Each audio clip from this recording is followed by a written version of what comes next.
इसरो जैसे प्रतिष्ठित संस्थान में कौन काम नहीं करना चाहता, लेकिन 90% लोगों को ये पता ही नहीं होता कि इसरो में जॉब कैसे मिलता है। अगर आप भी उनमें से एक हैं तो ये वीडियो आपके लिए है। A new era of exploration begins. नमस्कार दोस्तों, आज हम बात करेंगे भारत के सबसे प्रतिष्ठित संस्थानों में से एक स्पेस एजेंसी इसरो के बारे में। इसमें जॉब कैसे मिलता है, इसमें जॉब करने के लिए हमें क्या करना पड़ता है, कितनी पढ़ाई की आवश्यकता होती है, इसका सिलेबस क्या होता है और एग्ज़ाम कौन कंडक्ट करवाता है, इन सभी के बारे में इस वीडियो में आपको पूरी जानकारी मिल जाएगी। इसरो यानी इस इंडियन स्पेस रिसर्च ऑर्गेनाइजेशन सर्वविदित है कि इस संस्थान ने चंद्रयान, मंगलयान जैसे कई मिशन को अंजाम दिया है और भारत का नाम विश्व स्तर पर रोशन किया है। इस संस्थान का हिस्सा होना ही अपने आप में गर्व का विषय है। तो चलिए इस वीडियो में मैं आपको सिलसिलेवार तरीके से इसकी पूरी प्रक्रिया को समझाता हूँ।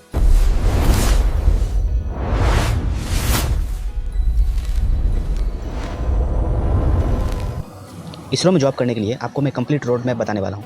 चाहे आप 10th किए हुए हैं, 12th किए हुए या ग्रेजुएशन किए हुए हों, अगर आप चाहें तो इन तीनों लेवल पर इसरो में कुछ जॉब्स निकलते हैं, लेकिन उसकी कुछ कंडीशंस होती है तो उसको पूरा करना आवश्यक होता है। तो इसमें मैं आज आपको जॉब्स, सैलरी, सिलेबस और स्ट्रेटजी के बारे में बताऊंगा। सबसे पहला क्वेश्चन आता है, इसरो है क्या? तो जैसा कि मैंने बताया कि इसरो एक इंडिया की स्पेस एजेंसी है और इसका फुल फॉर्म है इंडियन स्पेस रिसर्च ऑर्गेनाइजेशन और इसकी स्थापना 1969 को हुई थी और यह भारत में सैटेलाइट लॉन्चिंग से लेकर के चंद्रयान, मंगलयान इस तरह की मिशंस को अंजाम देती है। और इसका जो इंपॉर्टेंट मिशंस आप देख सकते हैं यहाँ पे, सैटेलाइट रॉकेट रिसर्च से संबंधित ये कार्य करती है। जॉब कैटेगरीज की बात करें तो इसमें 10th लेवल प्लस ITI और 12th लेवल प्लस कुछ स्किल टेस्ट होते हैं और ग्रेजुएशन लेवल पर भी कुछ जॉब्स होते हैं। तो उसको चलिए देखते हैं। सबसे पहला जॉब है साइंटिस्ट या इंजीनियर, जिसको डिटेल में जानते हैं लोग। इसकी एलिजिबिलिटी होती है बीटेक होता है, जो 60% एबव मार्क्स के साथ आपको एलिजिबिलिटी देता है। इसमें सब्जेक्ट जो होता है कोर इंजीनियरिंग का सब्जेक्ट पूछा जाता है और इसकी सैलरी लगभग 56,000 से ज़्यादा हो जाती है। इसमें रिटन टेस्ट और इंटरव्यू होता है। आप इसरो में एक सबसे इंपॉर्टेंट बात यह है कि अगर आप बीटेक हैं और आपके पास स्किल है, ITI जैसे IIT आप किए हुए बीटेक हैं और अच्छी स्किल है आपके पास, तो आप इसमें लेवल 10 तक का जॉब सीधे पा सकते हैं, जिसको पाने में सालों लग जाते हैं, लोग बूढ़े हो जाते हैं, लेकिन आप सीधे लेवल 10 पर जॉब पा सकते हैं इसमें। दूसरा जॉब है टेक्निकल असिस्टेंट, जिसकी एलिजिबिलिटी डिप्लोमा होती है और इसकी सैलरी 40 से 50,000 के आसपास होती है इन हैंड। और वर्क क्या होता है इसका, लैब और टेक्निकल वर्क होता है, टास्क दिया जाता है। इसके लिए आपके पास टेक्निकल डिग्री होनी चाहिए और इसका मैं अभी आगे बताने वाला हूँ कि ये जॉब्स आपको कहाँ पर मिलेंगी और कहाँ से आप इसको अप्लाई कर सकते हैं। इस वीडियो में बने रहिए, आपको मैं बताने वाला हूँ। नेक्स्ट है टेक्निकल ग्रेड B, डिटेल्स में देखते हैं। तो इसके लिए एलिजिबिलिटी होती है ITI डिफरेंट फील्ड्स में, जैसे कि इलेक्ट्रिशियन हो गया, फिटर हो गया और काफ़ी सारे ट्रेड होते हैं। उन सब ट्रेड्स में अगर आपके पास ITI है तो आप इसमें जॉब प्राप्त कर सकते हैं। 25 से 35,000 की इसकी सैलरी हो जाती है और ये स्किल बेस्ड जॉब है। जैसे वही फिटर हो गया, इलेक्ट्रिशियन और भी कई सारे ट्रेड होते हैं, उन सभी में अगर आपके पास स्किल है तो आप ये जॉब पा सकते हैं। नेक्स्ट है क्लर्क या असिस्टेंट डिटेल। इसी जॉब के बारे में मैं आपको विशेष तौर पर बताना चाहता हूँ, क्योंकि इसका एग्ज़ाम मैंने 2017 में दिया था और मेरा प्री क्लियर हो गया था, लेकिन उसमें काफ़ी मैं शुरुआती तैयारी में था। तो ये 12th लेवल पे मैंने एग्ज़ाम दिया था, पर्सनल असिस्टेंट वाला, और उसमें इसकी सैलरी भी अच्छी खासी हो जाती है। लेवल 2, लेवल 3 पर भी होता है, लेवल 4 पे भी होता है। और इसमें क्या था, टाइपिंग तो था ही और उसमें एक स्किल टेस्ट था जिसको बोलता है स्टेनोग्राफी। तो स्टेनोग्राफी का जो तैयारी होता है वो उसको करने में कम से कम साल भर लग जाता है, जिसकी तैयारी मेरे पास नहीं थी, मुझे पता भी नहीं इसके बारे में। जब प्री में निकल गया तो उसके बाद मुझे पता चला, लेकिन एग्ज़ाम जो प्री और मेंस के बीच का जो ड्यूरेशन था और मतलब प्री और स्किल टेस्ट के बीच का जो ड्यूरेशन टाइम था वो काफ़ी कम था, तो इतने में संभव नहीं हो पाता, इसलिए मैंने ये जॉब स्किप कर दिया। सिलेक्शन प्रोसेस क्या है इसका? सिलेक्शन प्रोसेस है, एक एग्ज़ाम होगा, रिटन एग्ज़ाम, और डिफरेंट तरीके के होते हैं। आप किसी में एक एग्ज़ाम है, किसी में 2 एग्ज़ाम है और जनरली ये रिटन एग्जामिनेशन हुआ, इसमें एक स्किल टेस्ट होगा जिसमें स्किल मांगा गया हो और कुछ में इंटरव्यूज़ भी होते हैं, जैसे साइंटिस्ट वाले पोस्ट पे जिसमें लेवल 10 पर आप जा सकते हैं, लेवल 9 पे जा सकते हैं, उसमें इंटरव्यूज़ भी होते हैं।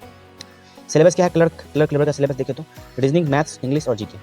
मुझे अभी भी याद है कि एक क्वेश्चन पूछा गया था कि जो आर्यभट्ट है, भारत का पहला सैटेलाइट जो था, उसको कब लॉन्च किया गया था। ये क्वेश्चन मुझे अभी याद है, इतने साल हो गए, 8-9 साल हो गए, तो ये क्वेश्चन मुझे याद रहेगा अभी, क्योंकि मेरी गलती हो गई थी इसमें, तो बाद में मैंने उससे सही किया था, सही मतलब याद किया तो पता चला, तो अभी भी याद है वो।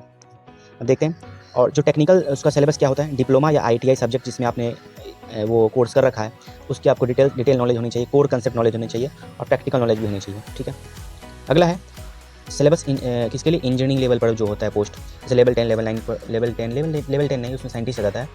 तो इंजीनियरिंग लेवल पर जो पोस्ट होते हैं उसके लिए आपके इंजीनियरिंग सब्जेक्ट्स में अच्छी पकड़ होनी चाहिए, न्यूमेरिकल्स में भी अच्छी पकड़ होनी चाहिए और गेट लेवल की तैयारी आपके पास होनी चाहिए। गेट लेवल की अगर तैयारी आपके पास है तो आप आसानी से इसरो में नौकरी पा सकते हैं, लेकिन थोड़ा ये उनके लिए ही है जो काफ़ी अच्छी तैयारी पे हैं, उनके लिए ये हो सकता है।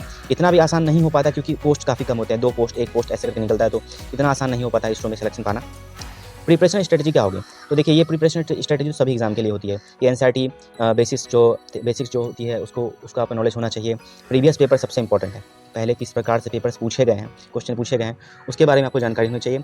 कुछ मॉक टेस्ट आपको देने पड़ेंगे और डेली कंसिस्टेंसी आवश्यक है इसके लिए। और प्रो टिप्स क्या हो सकता है इसके लिए? तो कुछ वीक सब्जेक्ट पे फोकस करें आप। टाइम मैनेजमेंट वीक कैसे पता चलेगा? तो आपको मॉक्स देने पड़ेंगे। मॉक्स दे करके आप इसको पता करें आपके वीक सब्जेक्ट क्या हैं और उस पर फोकस करें, ठीक है? डेली रिवीजन करें, टाइम मैनेजमेंट करें, ये आपको खुद से करना पड़ेगा। अब अगर आपको जॉब चाहिए, अगर ड्रीम है आपका इसरो में जाना, क्योंकि आप देखते होंगे इसरो में बातें सभी करते हैं लेकिन किसी को पता होता नहीं है कि इतने जॉब कैसे लिया जाता है। तो आज से ही शुरू कर सकते हैं आप, कंसिस्टेंट रहें तो आपका जॉब इसमें हो सकता है। तो चलिए अब मैं आपको ये बताता हूँ कि ये सारी जॉब्स आपको कहाँ पर देखने को मिलेंगी। तो चलिए इन सब के जॉब के बारे में आपको कहाँ पता चल सकता है, मैं आपको सीधे वहीं लेके चलता हूँ।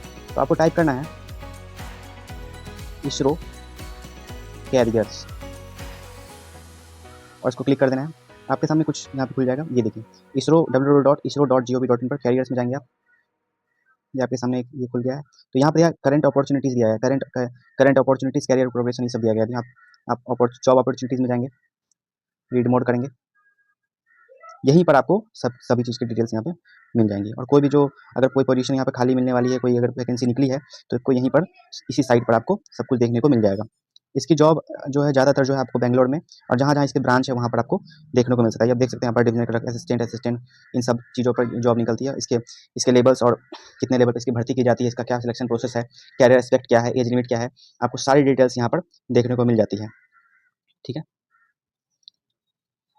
ठीक है। इसी प्रकार की जानकारी के लिए मेरे चैनल से जुड़े रहें और आप सभी का धन्यवाद लास्ट तक वीडियो देखने के लिए। Thank you.